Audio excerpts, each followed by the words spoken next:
नाज़रीन, आज मैं आपसे बात करूंगा एक ग्रेट प्लान की जो कि तैयार किया जा रहा है। अगले चंद ही दिनों के बाद आप उस पर इम्प्लीमेंट होता भी देखेंगे। और ये जो प्लान है वो सिर्फ और सिर्फ इलेक्शंस जो पंजाब और केपीके के हैं उससे भागने के लिए बनाया जा रहा है। अच्छा, उसकी एक झलक आज हमने देखी भी है। अच्छा, बहुत सारी चीज़ें ऐसी होती हैं नाज़रीन जिन्हें देख के वाकई पता यही चलता है कि ये चीज़ें जो हैं ये इसको फेक तरीके से शायद तैयार किया गया हो। लेकिन अभी तक मैं अपनी जो मेरी मालूमात हैं उसके मुताबिक जस्टिस जो मज़हर अली अकबर नकवी साहब हैं और परवेज़ लाई की गुफ्तगू है वो तकरीबन जेन्युइन है। और उसके ऊपर जो है ये ऐसे ही इस ऑडियो को सामने नहीं लाया गया, इसकी फ्रांसिक पहले करवाई गई है। लेकिन कहा यही है आज अनस नाउल्लाह साहब ने कि इसकी फ्रांसिक अगर करवाई जाएगी तो उसके बाद हम जो है वो परवेज़ लाई को गिरफ्तार भी कर सकते हैं और इसके ऊपर जो है बाकायदा जुडिशल कमीशन में जाया जाएगा और चीफ जस्टिस ऑफ पाकिस्तान से अपील की जाएगी कि इस जो मज़हर अली अकबर नकवी साहब हैं इनके कंडक्ट के ऊपर देखा जाए। अच्छा, ये दोनों अब जारी बात है मीडिया सेल्स जो हैं वो मुस्लिम लीग नून और पीटीआई के दोनों अब सेल्स इसी ट्राई में हैं कि एक दूसरे को झूठा साबित करें। लेकिन अभी तक की मालूमात के मुताबिक ये जो ऑडियो है ये असली है और इसके ऊपर फिल फॉर नाज़रीन कार्रवाई भी होनी चाहिए। अगर तो ये ऐसा है तो फिर इसका मतलब है कि हमारे मुल्क की जो आला अदलिया है वो एमी 139 नंबर पे नहीं पहुंची, क्योंकि 140 के बाद तो नंबर ही नहीं है शायद मेरे ख्याल में। अब 140 पे इसने जाना है।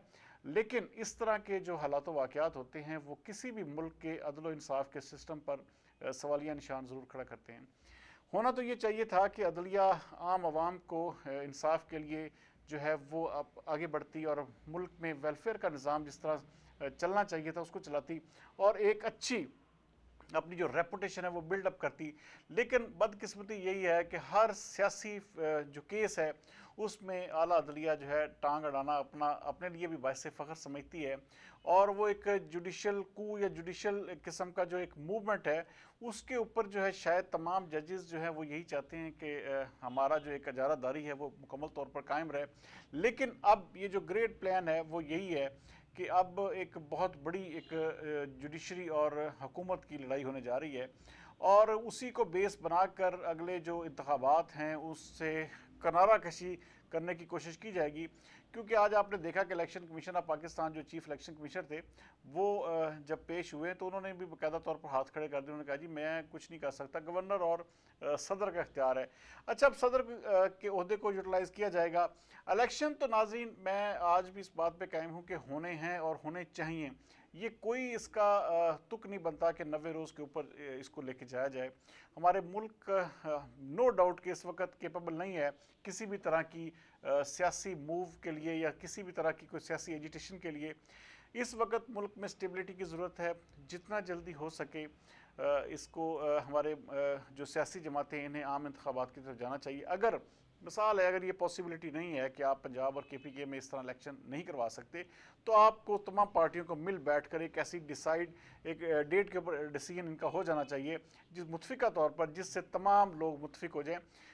सबसे बड़ा सवाल ये होगा कि अगर 90 दिन में इलेक्शन नहीं हो पाते उसके बाद ये जो केयर टेकर सेटअप है इसकी मुद्दत कैसे बढ़ाई जाएगी, कैसे इसको आगे लेके जाया जाएगा, ये बहुत बड़ा सवाल है।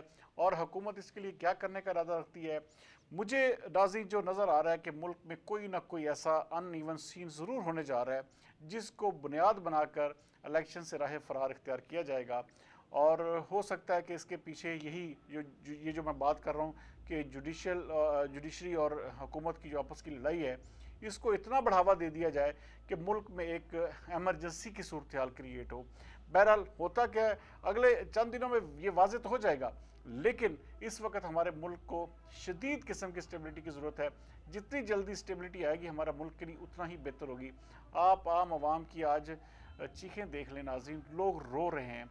लोग बेचारे अपने हालात से इस हद तक परेशान हैं कि उनको अपनी जिसे कहते हैं कि दो वक्त की रोटी के लाले पड़े हुए हैं। लेकिन हमारे हुक्मरान हमारे इदारे तमाम के तमाम आपस में बाहम दस्तों गिरबां हैं और इनका मकसद सिर्फ़ और सिर्फ एक दूसरे के ऊपर अपनी आजारादारी को तस्लीम करवाना रह गया है, ना कि अवाम के किसी भी इशू के ऊपर या अवाम की किसी भी परेशानी के ऊपर। आप ये देखें कि मरीम नवाज साहबा कह रही थी कि जी 15 रुपए की रोटी है, शायद उन्होंने कभी ख़रीदी नहीं होगी।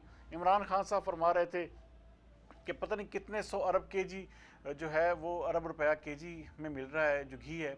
تو اگر ہمارے لیڈران کی جو معلومات ہے، ہمارے جو روزمرہ کی اشیاء کے گھریلو جو اشیاء ہیں اس کے استعمال کی قیمتوں کے حوالے سے اگر ان کے ذہنوں میں یہ تک نہیں پتہ ان کو کہ ہمارے جو ریٹس کے حوالے سے یا عام اشیاء جو ہیں ان کے قیمتیں کیا ہیں، تو پھر یہ کس طرح کیسے ہم لوگ ان کی پوجا کرتے ہیں، کس طرح ہم ان کو لیڈر مانتے ہیں. بہرحال یہ تمام کی تمام چیزیں جو ہیں یہ مل بیٹھ کر حل ہو سکتی ہیں، لیکن ہمارا ملک مجھے لگ رہا ہے کہ یہ بہت بڑے کسی نہ کسی، اللہ نہ کرے یہ کسی بڑے صحنے میں جائے یا کسی ایسی ایجیٹیشن میں یا کسی ایسے جلاؤ گراؤ میں جائے جس سے عام عوام کا مزید نقصان ہو اور ہمارے ملک میں ایک پینک کریٹ ہو. جس طرح کہ آپ نے دیکھا اکثر ممالک میں جب احتجاج یا لمبے جسے کہتے ہیں سٹرائکس ہوتی ہیں تو پھر اس کے بعد ہوتا کیا ہے کہ وہ ملک جو ہے اگلے سال 2 سال کے لیے مسلسل گراوٹ کا شکار ہو جاتے ہیں اور تمام کی تمام چیزیں وہاں پہ ناپید ہو جاتی ہیں. تو بہرحال اس حوالے سے فوری طور پر کوئی نہ کوئی میئرز لینے ہوں گے، اور اگر الیکشن ہی واحد حل ہے تو الیکشن فوری کروائے جائیں تاکہ ملک میں ایک سٹیبل قسم کی گورنمنٹ ہے جس پر سب کو اعتماد ہو. کل تک کے لیے سردار امین جتوئی کو دیجیے اجازت. پاکستان زندہ باد.